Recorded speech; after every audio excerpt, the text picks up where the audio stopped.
My name is Kim Wei. I devoted my 2023 to music in protest. So all kinds of protest music, from writing protest songs to supporting protest events such as marches and other demonstrations. And I made some videos about what I thought were the best instruments for protesting. But then, of course, since then, I've had lots of time testing it, and I'm gonna still go forward into 2024 um, protesting and doing protest music. So I thought I'd update you on the best instruments, how they've been serving me, um, and also on how I carry those with me, because that's changed quite a lot through experience over the course of the last year. So first up, guitars. So in my 2023 video, I thought this would probably be the guitar or guitar-like thing that I would end up landing on, and it has been the best. This is what I use most of the time. It's got a couple of downsides, but it's got many, many more upsides. It's sort of many more strengths than weaknesses.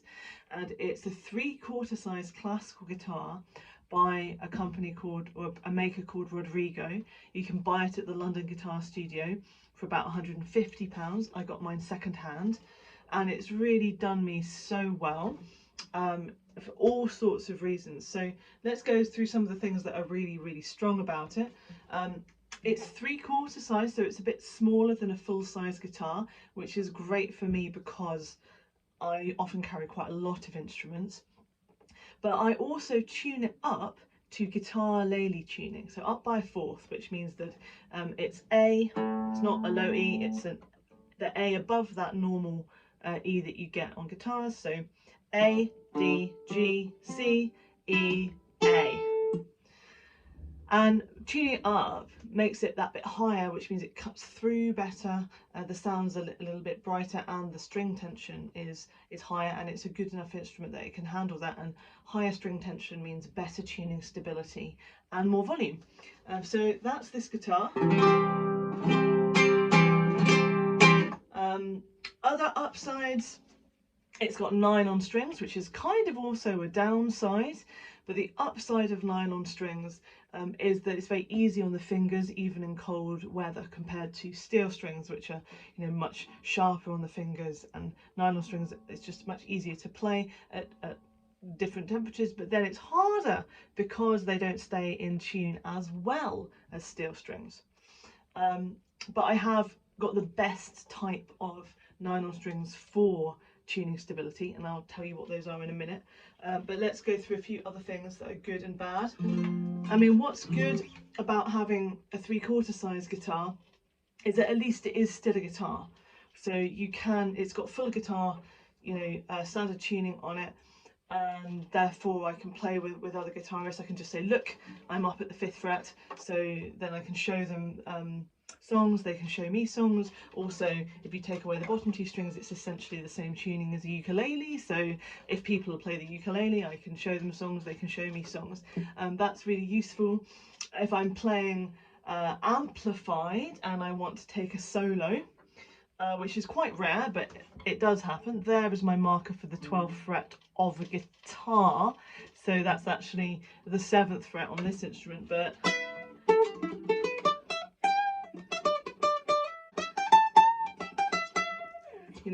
that's completely doable, and it's very easy on this instrument because it's got that higher pitch. What else is really good about it? It's really easy to fit quite a good pickup right here. This is a pickup by K&A, or KNA, yeah, that's it. And I've used Suguru, which is a moldable air dry kind of rubber acrylic, I'm not quite sure which. And I've used that just to secure the end where you put the cable in, and so that it doesn't wiggle around, because it was wiggling around, and that was the only problem with it. It ties on, so you don't have to glue it to your guitar, and it just, when you replace the strings, you just tie that on.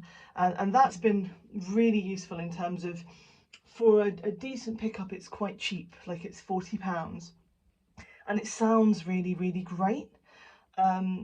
There's no EQ, there's no volume control, but that can be quite a good thing, because if you're at a protest, quite often you have to set up really fast, even if there is a PA or loudspeaker, and often there's no kind of there's no time to adjust anything. So having stuff that you adjust on the guitar, EQ, volume and all of that could actually just inhibit things.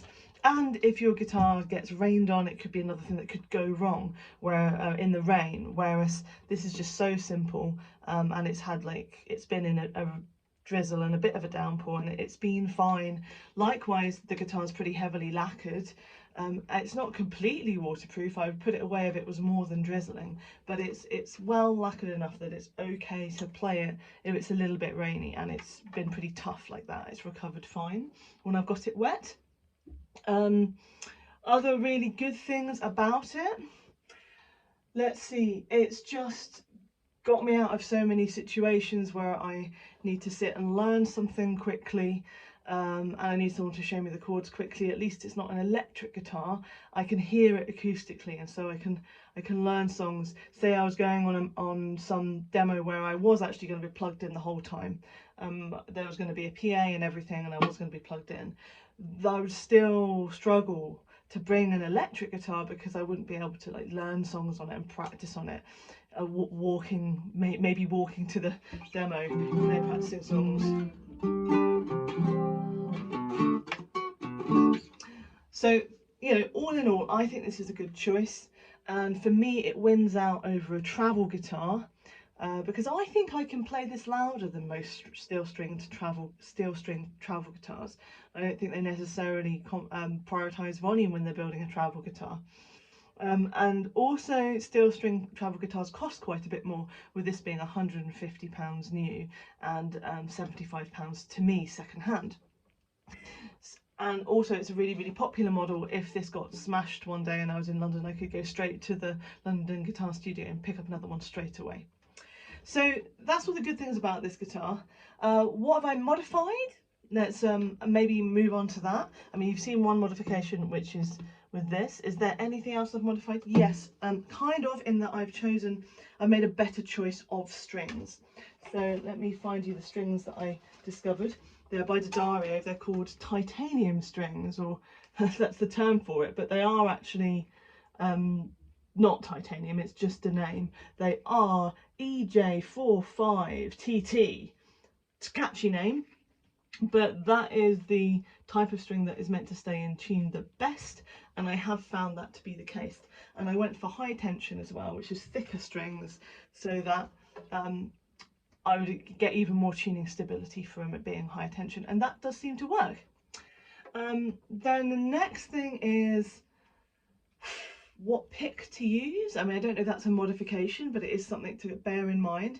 I talked about this in my last video, and basically the consensus is now the thicker the pick, the better. Django Reinhardt reputedly used a button. Here's a button. I had one in my last video that I'd filed down, but just a large button, not even filed down, can work really well.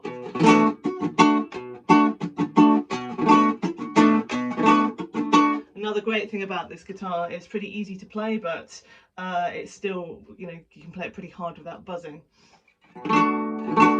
So what I've discovered basically over the time I've been trying to play as loud as possible acoustically is that it's down to having a thick pick, but it's also down to how you grip the pick. So showing a bit more pick to the string and holding it with 3 fingers, and therefore also putting the weight of your arm into the stroke, not just the wrist. Of course the wrist is loose as well, but putting the weight of the arm into a stroke, even if it's just a single string, makes a lot of difference. Let's see.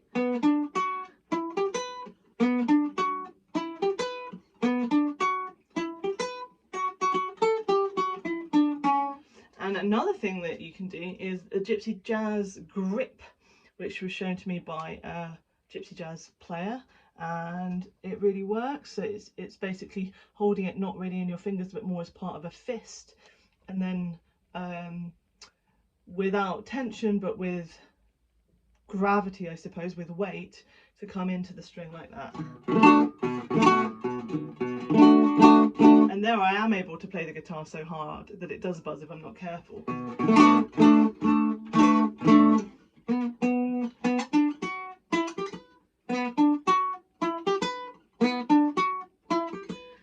if you can hear, because the phone that I'm using to record this has obviously a microphone in it that slightly compresses the sound, but it is louder with that grip no matter what you're using.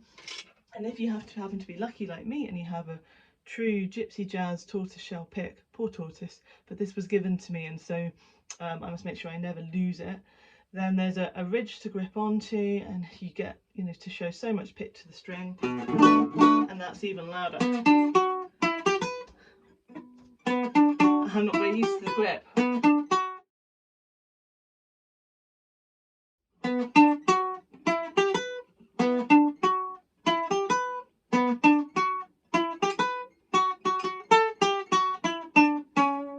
So there I was hitting it as hard as I possibly could, which probably didn't actually make it sound very good, but just to show how far you can go with that, you get a real snap.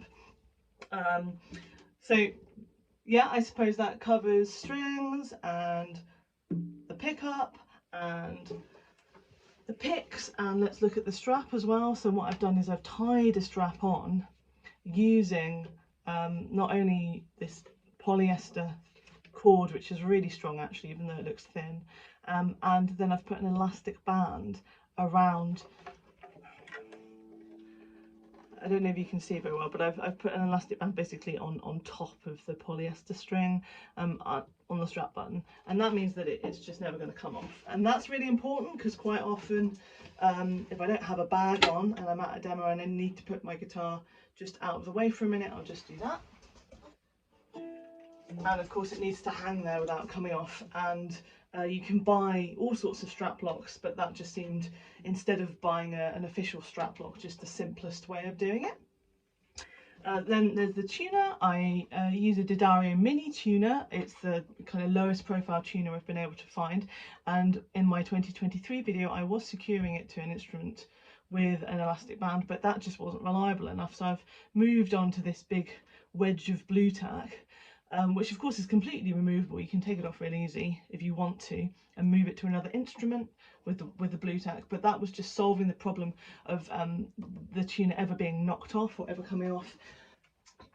I was previously using this style, or this sort of clip-on tuner, but that was just really easy to accidentally knock off, either putting the guitar in its case, taking it out, you know, knocking it against something on the march if I was on a march.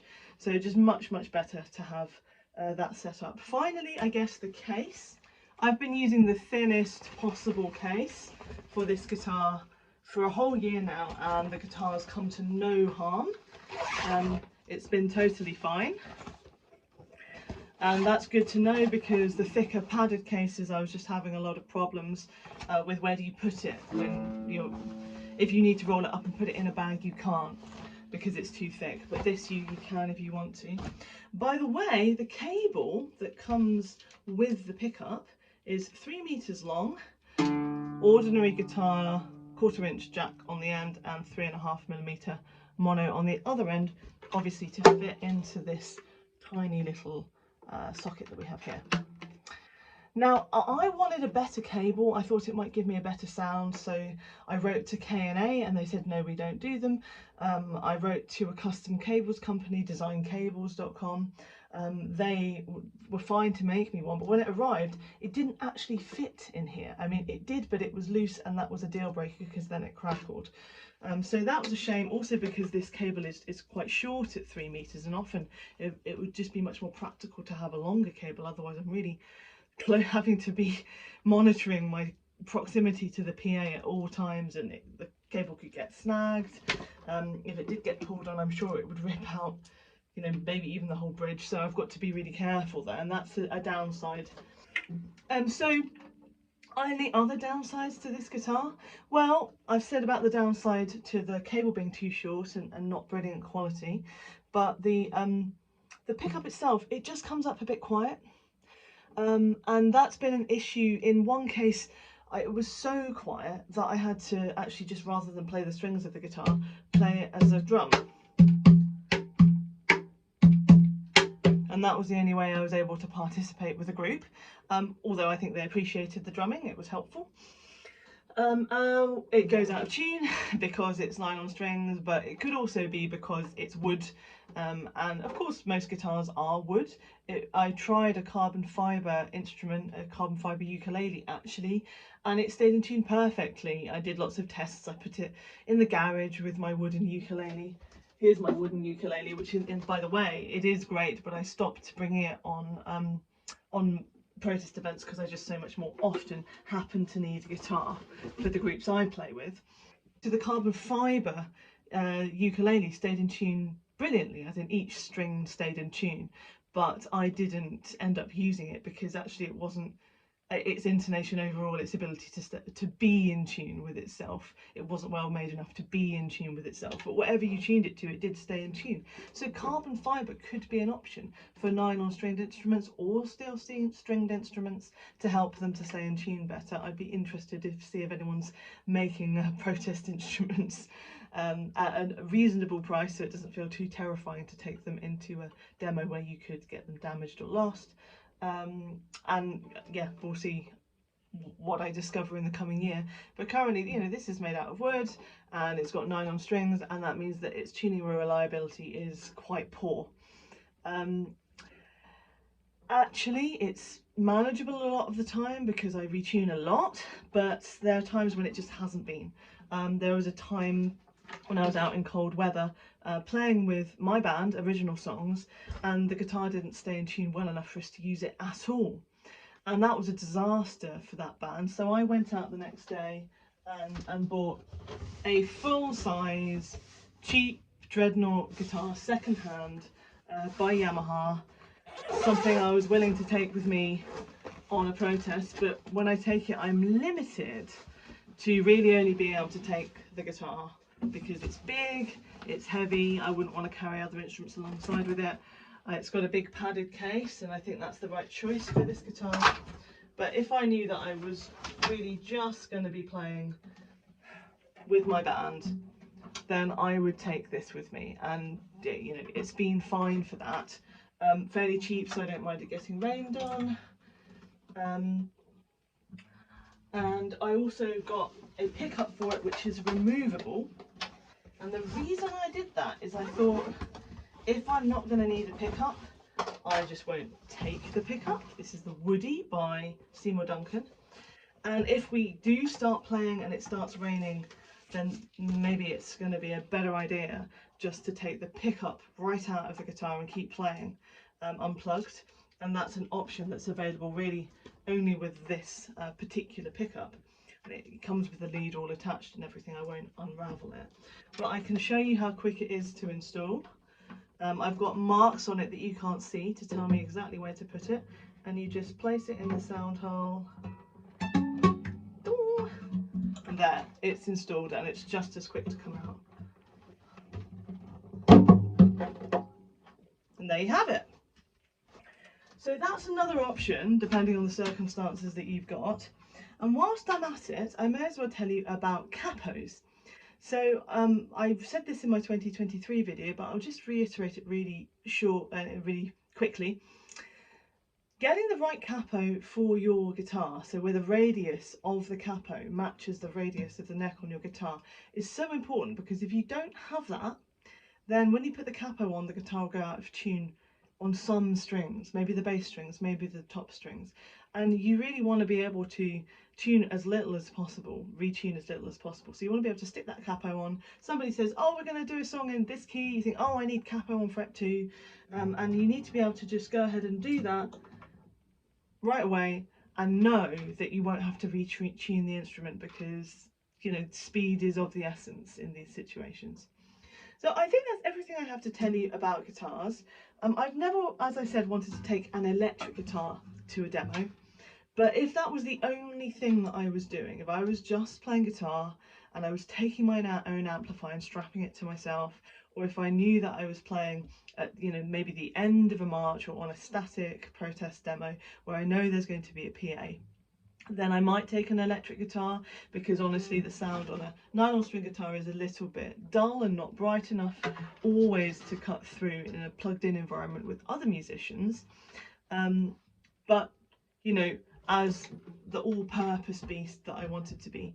This does work really well. Do I miss the lower half of the guitar with it being a 3/4 size and tuned up to A, so it starts on equivalent of fret 5 on a guitar? Do I miss that? Yeah, I mean, that has been a little bit difficult actually. One thing that I've done to compromise sometimes is to bring with me this octave pedal. Now, this is my whole board, but I don't take the whole board. I just take this octave pedal by Boss OC3. The updated version is the OC5, and it works great in that it has an intelligent mode as well as a normal mode where it just puts every note you play down the octave. It's got this intelligent poly mode, it's called, where it basically puts the lowest note that you're playing down an octave. And that gives you back the range that you for a normal guitar, and a little bit lower as well. And that's worked really great, except for it's been difficult to have time to set it up some of the time. So improvements maybe for the next year. It would be nice if I could find something that stayed in tune better than this, but not at the expense of maybe other things that I like about it. You know, I might not switch guitars, I might just put up with the problem. I would like to maybe find some kind of boost pack that could increase the volume but not increase the setup time for this instrument. Maybe something that straps to my belt that I can plug into that's a boost pack.